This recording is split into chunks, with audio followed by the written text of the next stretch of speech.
actually not that exciting, but it's still a good one.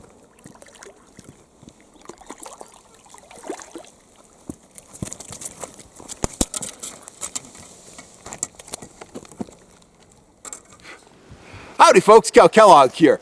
Now, a lot of you don't know, in my other life, I was a high school teacher, and some of those guys, even though I haven't taught in about 15 years, they still reach out to me and they ask me questions all the time about a number of different subjects.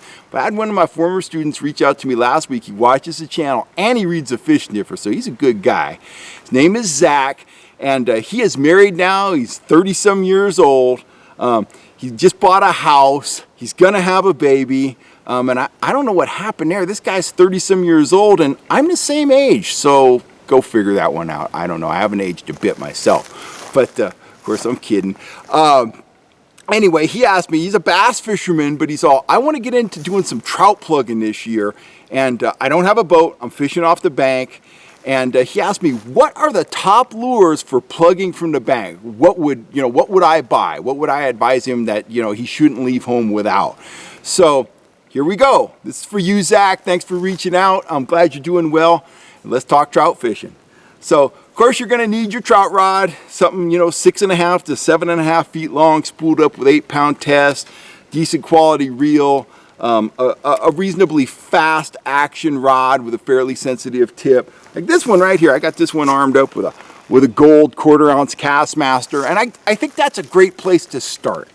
Well, actually, for you, Zach, there's some stuff in your bass fishing arsenal. Your small rip baits, small crankbaits, that stuff will work. So you take some of that stuff along. Those baits will work for trout too. Remember, the trout, the bass in our lakes, they all feed on the same stuff. So you don't want something huge, but get some of those smaller crankbaits, smaller minnow plugs you probably have kicking around. Throw those in your tackle box, because you will catch fish on those. But talking specifically about trout, I think the Castmaster, these bugs all over here, they're horrible. I think the Castmaster is a great place to start. I have that gold one on my rod. Gold is a solid color. I've got one here in chrome and blue, and I would also want one in a bright color.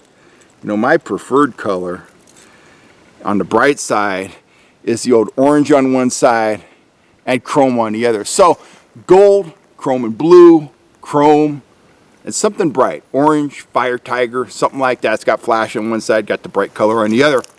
Those are great. Those lures, those Castmasters, as the name implies, they cast long distances. You can jig them. You can just steady retrieve them. You can count them down. They are just deadly fish catchers, and you're going to pick up some spotted bass on those as well. The other lure I wouldn't want to be without, especially if there were large trout in the mix, is a 1/2 ounce humdinger. That is a spoon for big aggressive trout. Cast like a bullet, and you want to fish it fast, reel it fast, put in some twitches, work it hard, and it will produce results. You got to be patient, because with that lure, you're fishing for big fish, and there's not necessarily always a big fish in front of you. But you're going to hook, rainbows anywhere from 2 to 4 pounds on that at places like New Maloney's, Collins Lake, places like that. They flat out fish. Again, those same color schemes. I would want something in a bait fish pattern. That's my favorite there. It's a straight up blue and chrome. As something bright, a fire tiger, a bright orange, something like that. Also from the Max Lure line, that's from Max Lure, the humdinger. I would want a few cripple lures. They just flat out fish. To me, a Castmaster and a cripple lure, they're real similar in terms of the situations I use them. Kind of a medium fast retrieve. They're just deadly on trout of all sizes. I've caught big trout on them. I've caught pan-sized trout on them. I've caught thousands of trout on them. Same color scheme. I would want one in blue and chrome, just like that there. And I would want another one in brass and red or brass and orange. And those are pretty much the only 2 colors I would go with on the cripple lure. Get a couple of those, deadly effective. Cast them, kind of a medium retrieve, count them down, work them under the surface, but count them down. Work the entire water column, work all the water available to you, and that's just going to put you on the road to success. Finally, I would want a spinner. And there's a ton of different kinds. You might be a Panther Martin man. You might be a Rooster Tail man. You might like Meps.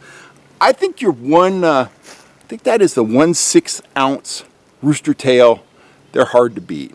I'd want a bright colored one like this yellow guy here, and it may be something in more of a bait fish color like a silver one, white one. White ones work well. You might want a dark one too. Brown finish ones work great. But just a few spinners. They put off different vibrations than the spoons do, so they kind of give the fish just something different to key in on. That's pretty much it. That covers the basics. A few basic spoons, a few basic spinners. Make sure you're getting stuff that's heavy enough to cast. For example, a needlefish. That's a great trout spoon if you're trolling. It's not heavy enough to cast any distance. And when you're fishing from the bank, you've got to be able to cast far. You've got to be able to count your lures down in a reasonable amount of time. And you want to work that whole 180 degrees of water out in front of you. So all the stuff I named there, Castmasters, cripple lures, the big humdingers, the rooster tails, you're going to get some distance with those. They are all proven fish catchers. Stick with those simple color schemes I mentioned. And after that, it's all about tactics. You're going to be on the banks. You're going to be hiking.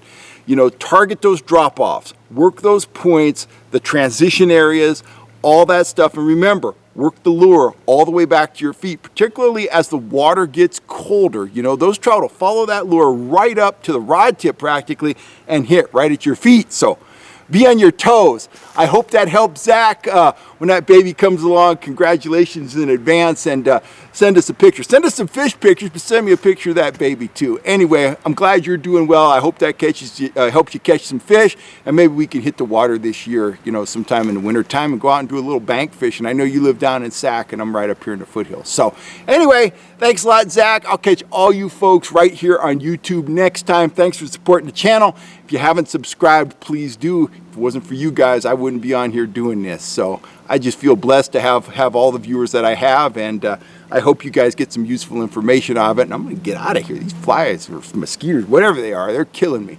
So anyway, this is Kel Kellogg. I'm signing off. You guys have a great day.